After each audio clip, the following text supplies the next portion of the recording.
Magsisimula ang ating kwento sa gitna ng abalang lungsod ng Maynila. Sa gilid ng isang mataas at kilalang gusali, may isang matandang babae na palaging naroon tuwing umaga. Lukot ang kanyang damit, kupas ang bag at tila pagod na ang kanyang mga mata. Marami ang lumalagpas sa kanya, ngunit iilan lang ang lumilingon.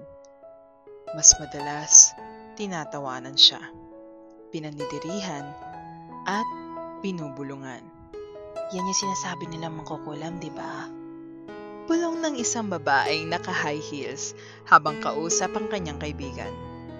Oo, Day. Lagi lang yan na naman nandyan eh. Tingnan mo yung itsura niya, oh. Naku, baka bigla tayong kulam niya pag tumingin ka ng diretso sa kanya. Ngunit sa gitna ng mga mapanghusga at mapangmata, may isang dalagang tumigil. Hawak ang plastik ng pandesal at bote ng tubig. Lumapit siya sa matanda. Lola, okay lang po ba kayo? Gusto niyo po ba ng tubig? Naku, medyo mainit po kasi ngayon eh. Mahinahong alok ng dalaga. Tiningnan siya ng matanda. Medyo nagulat at hindi sanay sa kabaitan. Pero may munting ngiti sa kanyang labi. Abay, salamat iha. Bihira ang may malasakit ngayon. Ngumiti rin ang dalaga. Naku, wala po yun. Actually, may interview po ako ngayon. Diyan lang sa building. Pinaghirapan ko po itong makuha kaya sana swertihin po ako. Kayo po, Lola, meron po ba kayong bahay? Meron akong tinutuluyan. Sagot na matanda. Pero mas gusto ko minsan dito. Nakikita ko ang mga tao sa kanilang tunay na anyo. Hindi man naintindihan ng buo ni Ira ang sinabi ng matanda. Ngumiti na lang siya at nagpaalam. Nako, edi mag-iingat na lang po kayo, Lola, ha? Sana makita ko po kayo ulit bukas. Si Ira, isang dalagang 22 anyos at simpleng babae. Wala siyang magarambag, wala ring make-up. Pero ang puso niya ay mas malinis kesa sa mga damit na suot niya. Galing siya sa isang pamilyang kapos. Ang ina ay nagtitinda ng kakanin, ang amay lasinggero at palaging mainit ang ulo. At ang bunsong kapatid ay 10 taong gulang na walang ibang hiling kundi ang magkaroon ng bagong sapatos. Pagka-uwi nga ni Ira sa bahay, sinalubong siya ng kanyang ina. Ira, anak, nakuha mo na ba yung schedule ng interview mo? Opo, Nay. Bukas na po yun. Sana nga po matanggap na po ako para makatulong na po ako sa inyo. Mula sa sulok ng maliit nilang sala, narinig nilang tumawa ang kanilang lasing na ama. Ha? Trabaho? Nako! Baka 1 linggo ka lang dyan. Wala kang laban sa mga sosyal sa syudad. Imbis na sumagot, ngumiti na lang si Ira. Alam niyang wala siyang dapat patunayan sa kanyang ama at mas gusto niyang patunayan ito sa kanyang sarili. Kinabukasan, maagang nagpunta si Ira sa opisina. Habang naghihintay sa lobby, nakita niya muli ang matandang babae, nakatayo sa lilim ng puno malapit sa entrance. Lola, kayo po ulit. Ngumiti ang matanda at kumaway lang sa kanya. Pagkapasok sa opisina, sinalubong agad si Ira ng sekretarya. Excuse me, ikaw ba si Ira Cruz? Opo. Okay, pasok ka sa office 308. Pero mag-ingat ka kay Mr. Villanueva. Medyo masungit kasi yon. Good luck! Tahimik lang si Ira habang naglalakad papunta sa opisina. Pagpasok niya, isang matangkad at nakasuot na lalaki ang bumungad. Nako, alanganin to. Puna agad ni Mr. Villanueva habang sinusuri ang resume ni Ira. Sige, kailangan namin ng intern. Pero isang pagkakamali lang. Tanggal ka agad.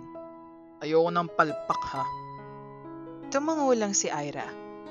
Alam niyang kailangan niyang tiisin ito alang-alang sa pamilya niya. Lumipas ang mga araw at kahit mahirap, sinisikap ni Ira na maging masipag, matuto at maging maayos sa trabaho. Sa loob ng opisina, may isa siyang nilapitan para humingi ng gabay. Si Miss Katrina, isang mid-level manager na kilala sa kabaitan. Ira, huwag mo masyadong dibdibin ang mga salita ni Mr. Villanueva ha. Naku, ganyan talaga yan. Pero, alam mo ba, nakikita ko sa iyo yung potensyal. Huwag kang susuko. Fighting! Sa tuwing lunch break, lumalabas si Ira para makausap ang matanda. Pinakakain niya ito ng pandesal o minsan binibigyan ng kanin at ulam mula sa kantina. Lola, tanong ko lang po ito ha, pero bakit po kayo palaging nandito? Tanong niya minsan. Ganito kasi yan, iha. May mga bagay kang matututunan kapag pinagmamasdan mo yung mga taong hindi nakatingin sa'yo. Mas lalo mo silang mababasa kung sino nga ba talaga ang may mabuting puso at napipilitan o talagang hindi ka tinutulungan. Sagot ng matanda. Sa isang linggo, isang malaking event ang naganap sa kumpanya. Ang anunsyo ng bagong CEO. Puno ang labi. Nag-aabang ang lahat. Biglang may pumasok na babae. Matikas, naka-Filipiniana. May alahas na hindi nagpapakitang mayabang, pero halatang may yaman at dangal. Nanlaki ang mga mata ni Ira nang makita kung sino nga ba ang babaeng ito. Ha? Lola? Nagulat ang lahat. Si Lola Minda ang matandang tinatawag nilang mangkukulam. Ito ay lumakad papunta sa entablado. Magandang araw sa inyong lahat. Panimula niya. Ako si Minda Rivera, co-founder ng kumpanyang ito. Matagal ako nawala sa mata ng publiko dahil pinili kong makita ang tunay na kulay ng ating lipunan. Lalo na kung paano tayo tumitingin sa kapwa. Nagtinginan ng lahat. Si Mr. Villanueva ay nanlilisik ang mga mata. Hindi siya makapaniwala. Sa isang linggo na pananatili ko sa labas ng gusaling ito, nakita ko kung sino ang may malasakit at kung sino ang mapanghusga. May ilan na tumulong, pero isa ang hindi ko makakalimutan. Isa siyang dalagang hindi nag-atubiling abutan ako ng tubig, ng pagkain at ng ngiti. Kahit naririnig niyang tinatawag akong mangkukulam ng mga tao dyan. Huminto siya at tumingin kay Ira. Ikaw yon, Ira Cruz. Ngayon, nais kong ikaw ay itaas bilang junior executive at personal kong tuturuan. Sa puso't galing mo, alam kong mas malayo pa ang mararating mo. Hindi makapaniwala si Ira. Napaluha siya. Sa isang iglap, mula sa pagiging isang inaapit, pinagtatawanan, naging huwaran siya ng kabaitan. Habang papalabas si Mr. Villanueva, tahimik at tila napahiya. Napatingin siya kay Lola Minda. Ngunit ngumiti lang ito. Hindi niya kailangan pang pagalitan siya dahil nagsalita na ang leksyon. Pagka-uwi ni Ira sa bahay, sinalubong siya ng yakap ni JJ, ang kanyang kapatid.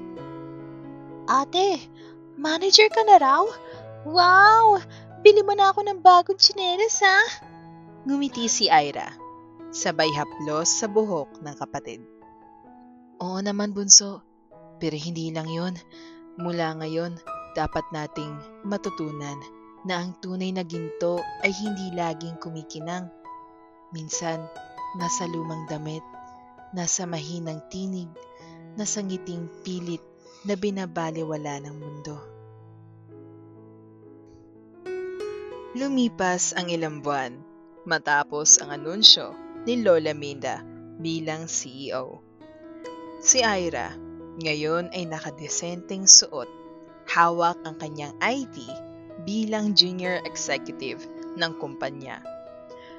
Madalas siyang nakikitang nakikipag-meeting, tumutulong sa mga bagong interns at nagdadala ng kape para kay Lola Minda tuwing umaga. Hindi bilang alila, kundi bilang tanda ng respeto at pasasalamat. Sa loob ng opisina, nagbago na rin ang ihip ng hangin. Si Mr. Villanueva ay hindi na ang dating mataas at mapangmata. Matapos mapahiya sa buong opisina, siya ay inilipat sa ibang branch ng kumpanya. Hindi bilang manager, kundi bilang regular staff. Isang paalala na kahit gaano kataas ang naabot mo, babagsak ka pa rin kung ang puso mo ay nananatiling mapang mataas.